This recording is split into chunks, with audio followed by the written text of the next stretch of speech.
Hello students, तो आज start करते हैं new chapter that is capacitance.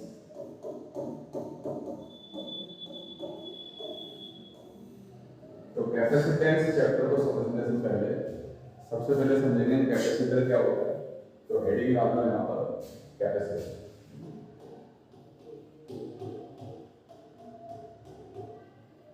तो जो कैपेसिटर है वो बेसिकली, तो इसको समझते हैं। तो कैपेसिटर को एक एग्जांपल के थ्रू समझाता हूँ मैं आपको। कैपेसिटर जैसे आपने देखा होगा, कई बार फैन खराब हो जाता है। तो फैन खराब हो जाता है तो उसके लिए हम क्या करते हैं, फैन को जैसे बटन ऑन करने पे चालू नहीं होता, तो उसके लिए हम उसे मैनुअली चला कर देते हैं। तो मैनुअली चलाने पर होता क्या है, हाथ से घुमाने पर फैन चल जाता है। तो ऐसा क्यों होता है, क्या रीजन है कि वो हाथ से चलाने पर चल जाए। तो अगर ऐसा होता है तो उस केस में हम समझ जाते हैं कि पंखे में एक डिवाइस लगी होती है जिसे हम बोलते हैं कंडेंसर। कंडेंसर को चाहे कैपेसिटर को वो बात देगी है। तो कंडेंसर जो है वो खराब हो चुका है, इस कारण वो स्विच ऑन करने पर नहीं जाता है। हमें मैन्युअली स्टार्टिंग में एक फोर्स लगाना पड़ता है जिसके बाद वो फिर नॉर्मली वर्क करने लग जाता है। तो यहाँ से आपको समझ में आ रहा होगा कि उस कैपेसिटर का वर्क क्या है। तो एक्चुअली क्या होता है, जब फैन स्टार्ट करता है तो उससे चलने के लिए स्टार्टिंग में एक इनिशियल जर्क चाहिए होता है। वो जर्क कौन प्रोवाइड करता है, वो जर्क प्रोवाइड करता है कैपेसिटर। तो वो कैपेसिटर का काम क्या होता है, एनर्जी को स्टोर रखना। कैपेसिटर जो है एनर्जी स्टोरिंग डिवाइस है, वो अपने अंदर एनर्जी को स्टोर करके रखता है in the form of electrical energy, और आप कह सकते हो इलेक्ट्रिकल चार्ज के फॉर्मेट में। तो जैसे ही हम स्विच ऑन करते हैं तो वो क्या करता है, सारी एनर्जी अपने अंदर से एक साथ रिलीज कर देता है, जिसके कारण जो इनिशियल में जर्क चाहिए होता है फैन को रोटेट करने के लिए वो मिल जाता है। उसके बाद नॉर्मल जो उसने करंट प्रोवाइड होती है उसके थ्रू वो रोटेट हो जाता है। तो ये काम होता है आपका कंडेंसर का या कैपेसिटर का। तो इससे आप समझ गए होंगे। तो ऐसे कई सारी डिवाइस में कैपेसिटर लगा हुआ आता है। अब जो कैपेसिटर है उसकी जो कैपेसिटी है वो हम कैपेसिटेंस के थ्रू मेजर करते हैं, मतलब कितना उसका कैपेसिटेंस है। तो कैपेसिटेंस को आप इस तरह से समझ सकते हो कि जैसे कैपेसिटर की जो कैपेसिटी है वो कितनी है। जैसे सपोज करो बाल्टी होती है। अब बाल्टी उस साइज की होती है, 5 लीटर वाली भी होती है, 10 लीटर वाली भी होती है, 50 लीटर वाली भी होती है। तो हम अपनी रिक्वायरमेंट के अकॉर्डिंग जिस साइज के हमें बाल्टी चाहिए वो मार्केट से परचेज करके आते हैं। उसी तरह से कैपेसिटर को रिक्वायरमेंट के अकॉर्डिंग डिवाइस में लगाया जाता है कि कितनी रिक्वायरमेंट में कितनी एनर्जी चाहिए, उसके अकॉर्डिंग हम कैपेसिटर लगा देते हैं डिवाइस। और कैपेसिटर को अगर आप एक और एग्जाम्पल के थ्रू समझना चाहते हो तो इसका एक और एग्जाम्पल हम ले सकते हैं। फॉर एग्जाम्पल जैसे पुराने टाइम में जो कैमरे आते थे, तो उन कैमरों में आपने देखा होगा कि क्लिक करने पर फ्लैश लाइट जलती थी। तो फ्लैश लाइट थोड़ी देर के लिए जलती थी। तो उस फ्लैश लाइट को पावर सप्लाई करने वाली चीज क्या थी कैमरे के अंदर, डेटेड वोल्ट के जो सेल लगे होते थे उसमें सेल से पावर मिलती थी, उससे वो जलती थी। लेकिन आप देखोगे अगर उन डेटेड वोल्ट के सेल को आप अलग करो और उतनी ही इंटेंसिटी का बल्ब लाके उससे कनेक्ट करो, तो वो फिर उतनी इंटेंसिटी के साथ नहीं चलेगा जैसा कि वहां पर चल जाता था। तो ऐसा क्यों होता है, तो उसका रीजन भी होता है जैसे कैपेसिटर। तो कैपेसिटर लगा होता था उन कैमरों में, तो क्या होता था, वो सेल के थ्रू अपने अंदर एनर्जी स्टोर करके रख देते थे। जैसे ही हम क्लिक कर देते तो सारी एनर्जी वो एक साथ रिलीज करता था कैपेसिटर, जिसके कारण वो फ्लैश लाइट कुछ सेकंड के लिए जल जाती थी। इसलिए आप कंटिन्यूस उस लाइट को जला नहीं पाते, तो थोड़ा टाइम लगता था कि अगला अगर आपको फोटो क्लिक करना है तो उसमें आपको थोड़ा टाइम देना पड़ेगा, जब जाकर फिर फ्लैश लाइट आप यूज कर पाओगे।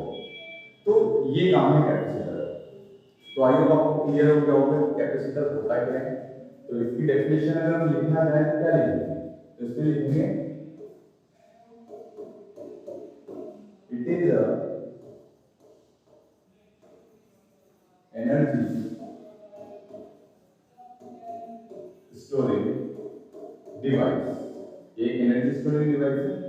इसके अंदर जो एनर्जी स्टोर होती है वो किस फॉर्मेट में होती है, इलेक्ट्रिकल एनर्जी।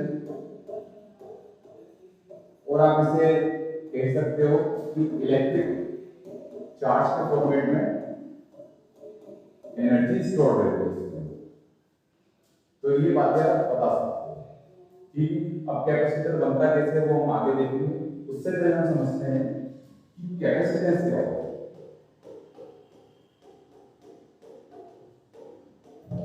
तो कैपेसिटेंस जो है वो कैपेसिटर का भी होता है और कंडक्टर का भी होता है।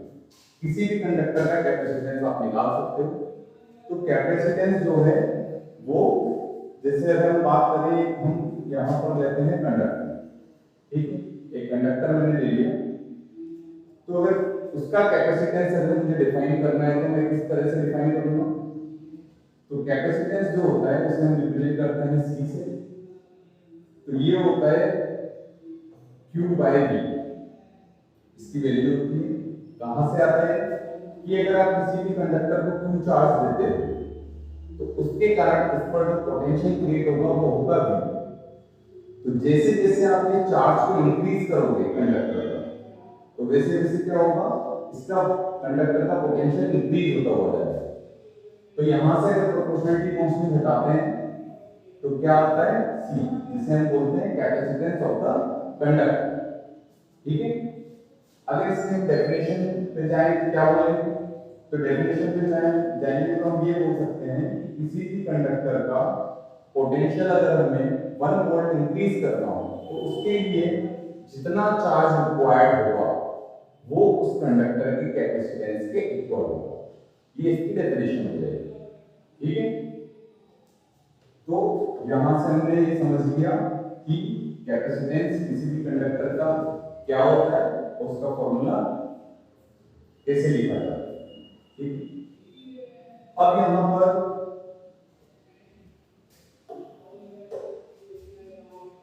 इसकी डेफिनेशन अगर एक और तरीके से लिखना चाहें तो हम लिख सकते हैं कि जो कैपेसिटेंस है वो बता क्या रहा है? तो कैपेसिटेंस बता रहा है कि किसी भी कंडक्टर या कैपेसिटर का जो एनर्जी स्टोर करने की एबिलिटी है वो कितनी है, ये चीज आपको कौन बता रहा है? कैपेसिटेंस। तो आप ये भी कह सकते हो कि ability to store charge in conductor is called capacitance of the conductor. तो इसका नाम क्या है, क्या बताता है? ये बताता है ability to store charge in conductor. Conductor के अंदर जो चार्ज को होल्ड करने की कैपेसिटी है वो कैपेसिटेंस से हुआ रिप्रेजेंट कर सकते हो। तो आपको क्लियर हो गया होगा कि कैपेसिटेंस क्या होता है, कंडक्टर का कैपेसिटेंस किस तरह से लिखते हैं। अब यहाँ पर अगर हम आते हैं नेक्स्ट बात पर, तो हम देखेंगे कि जो इसकी यूनिट है कैपेसिटेंस की वो क्या होगी।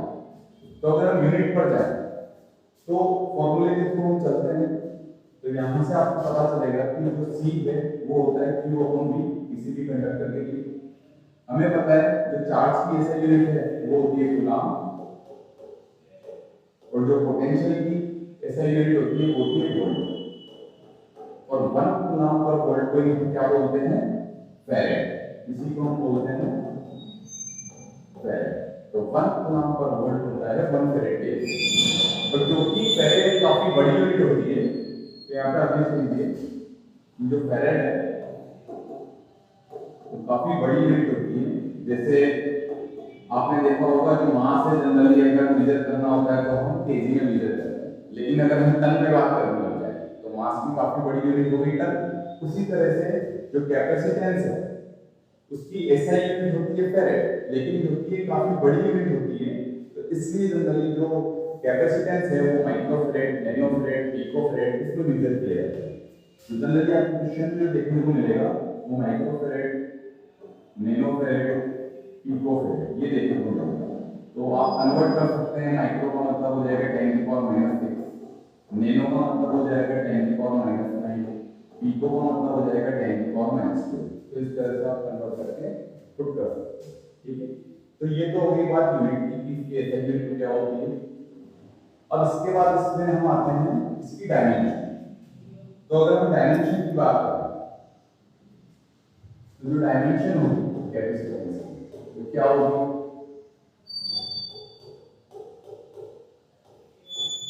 तो डायमेंशन अगर लिखते हैं हम कैपेसिटेंस की तो फॉर्मूले के थ्रू जाते हैं अगेन। तो C बराबर हमें पता है क्या होता है, चार्ज अपॉन वोल्टेज। चार्ज को हम क्या लिख सकते हैं, current into time. And potential को इलेक्ट्रोस्टैटिक में हमने फॉर्मूला पढ़ा था कि जो पोटेंशियल है वो होता है work done per unit charge. तो W बाई Q से लिखा जा सकता है। Q को अगेन मैं I इंटू T लिख दूंगा, वो ऊपर जाएगा तो ये हो जाएगा 80 का स्क्वायर अपॉन W। अब यहाँ पर सारी चीजें अगर हम सबकी डायमेंशन पुट करते हैं तो करंट की डायमेंशन हो जाएगी एम्पियर टाइम dt, इसका whole square upon work done की जो होती है वो होती है n L to T dimension, इसकी डायमेंशन होगी। इसे अगर आप सिंपलीफाई करते हो तो आपके पास आएगा n minus 1 L minus 2 a square t की पावर 4। तो ये डायमेंशन आ जाएगी इसकी कैपेसिटेंस। तो इस तरीके से आप डायमेंशन भी कैलकुलेट कर सकते हो, कैपेसिटेंस की याद रखने की कोई जरूरत नहीं है, इजीली कैलकुलेट किया जा सकता है। अब इसके बाद हम देखेंगे कि जो कैपेसिटर है वो बनाया किस तरह से जाता है। तो कैपेसिटर की उस तरह से आप एक और डेफिनेशन बता सकते हो, जैसे क्या बता सकते हो तो बता देता हूं आपको।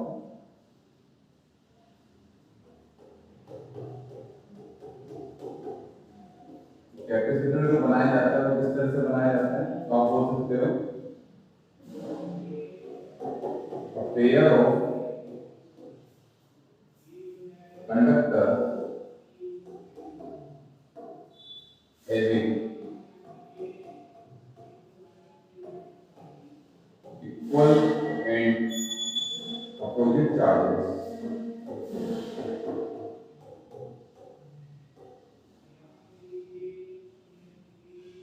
is called capacitor. तो ये जो अरेंजमेंट है इसको हम कैपेसिटर बोलते हैं। कि दो कंडक्टर आपने प्लेट ले ली या कोई भी दो कंडक्टर ले ली, उस पे इक्वल एंड अपोजिट चार्ज दे दिया, तो उस सेटअप को हम क्या बोलेंगे, कैपेसिटर। तो इसके बाद हम समझते हैं, जैसे सबसे पहले हम यहाँ पर देखेंगे कि किसी भी कंडक्टर का हम पहले कैपेसिटेंस निकालेंगे। उसके बाद जो कैपेसिटर फॉर्म हुआ तो किस किस टाइप के कैपेसिटर होते हैं, उनका कैपेसिटेंस कैसे लिखा जाता है, ये सब चीजें। तो सबसे पहले यहाँ पर आते हैं इसके बाद कि किसी आइसोलेटेड स्फेरिकल कंडक्टर का कैपेसिटेंस कैसे लिखा जाता है। तो नेक्स्ट हेडिंग है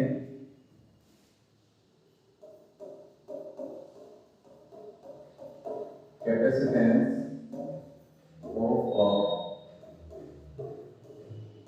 आइसोलेटेड स्फेरिकल कैपेसिटर। तो अगर आपको निकालना है आइसोलेटेड स्फेरिकल कैपेसिटर का कैपेसिटेंस तो कैसे निकालना है, तो इसमें क्या करेंगे, हम स्फेरिकल कंडक्टर ले लेते हैं जिसकी रेडियस है कैपिटल आर और इस पर चार्ज है q, जिसकी वजह से इस पे पोटेंशियल जो क्रिएट हुआ वो हुआ v। और इसका आपको क्या कैलकुलेट करना है, कैपेसिटेंस बताना है कितना होगा। तो कैसे कैलकुलेट करेंगे, तो उसके लिए देखिए हम क्या करते हैं। हमें पता है according to the formula capacitance of a conductor होता है चार्ज पोटेंशियल। अब अगर हम पोटेंशियल लिखते हैं स्फीयर का तो पोटेंशियल कितना आएगा, kq बाय r। इलेक्ट्रोस्टैटिक के थ्रू इस फॉर्मूले से आप पोटेंशियल लिख सकते हैं। अब ये अगर आप यहाँ पे पुट करते हैं तो कितना आ जाएगा, q upon kq by r। इसे सिंपलीफाई करने पे आएगा r अपॉन, ठीक है। तो यहाँ से k की वैल्यू हमें पता है कितनी होती है, 1/4 पाई एप्सिलॉन नॉट। तो जो कैपेसिटेंस निकल के आएगा वो कितना निकल के आएगा, 4 पाई एप्सिलॉन नॉट r। तो यहाँ से आप देख सकते हो जो कैपेसिटेंस है वो स्फेरिकल कंडक्टर का निकल के आ रहा है 4 पाई एप्सिलॉन नॉट r। और यहाँ से ये भी पता चल रहा है कि ये किन किन चीजों पर डिपेंड करता है, ठीक है। तो इसके बाद हम वही देखेंगे। तो ये फॉर्मूला काफी इंपॉर्टेंट है, इसे नोट कर लीजिए। ये आ रहा है 4 पाई एप्सिलॉन नॉट r। तो अब इसके बाद जो है हम यहाँ पर देखने वाले हैं अगला कि जो कैपेसिटेंस है वो डिपेंड किस पर करता है।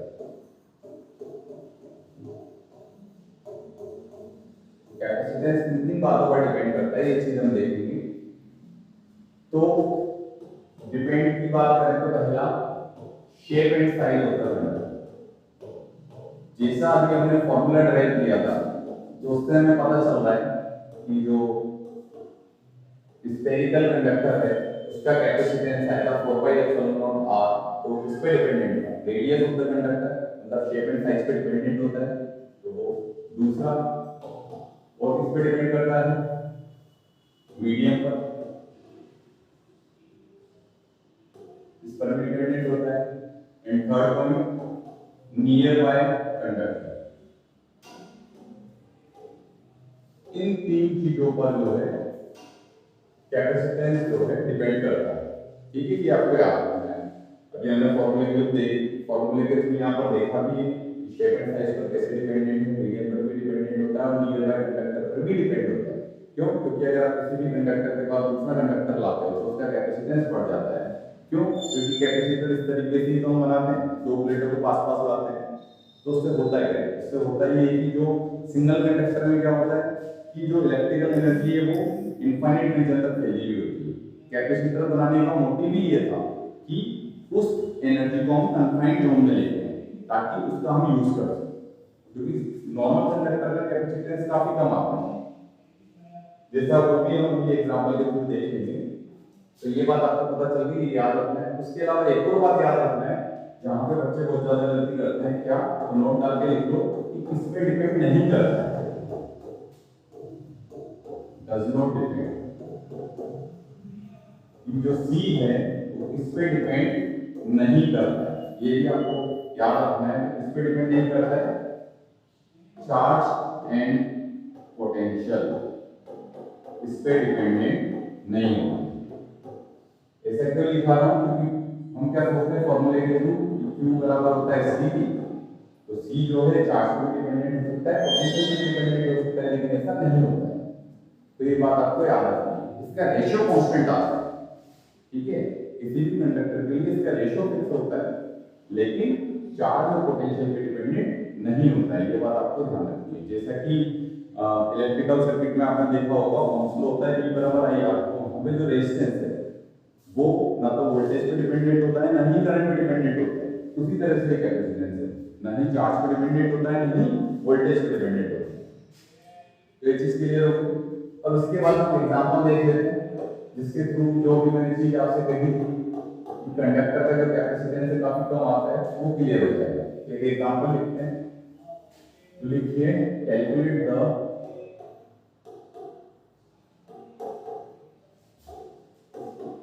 कैपेसिटेंस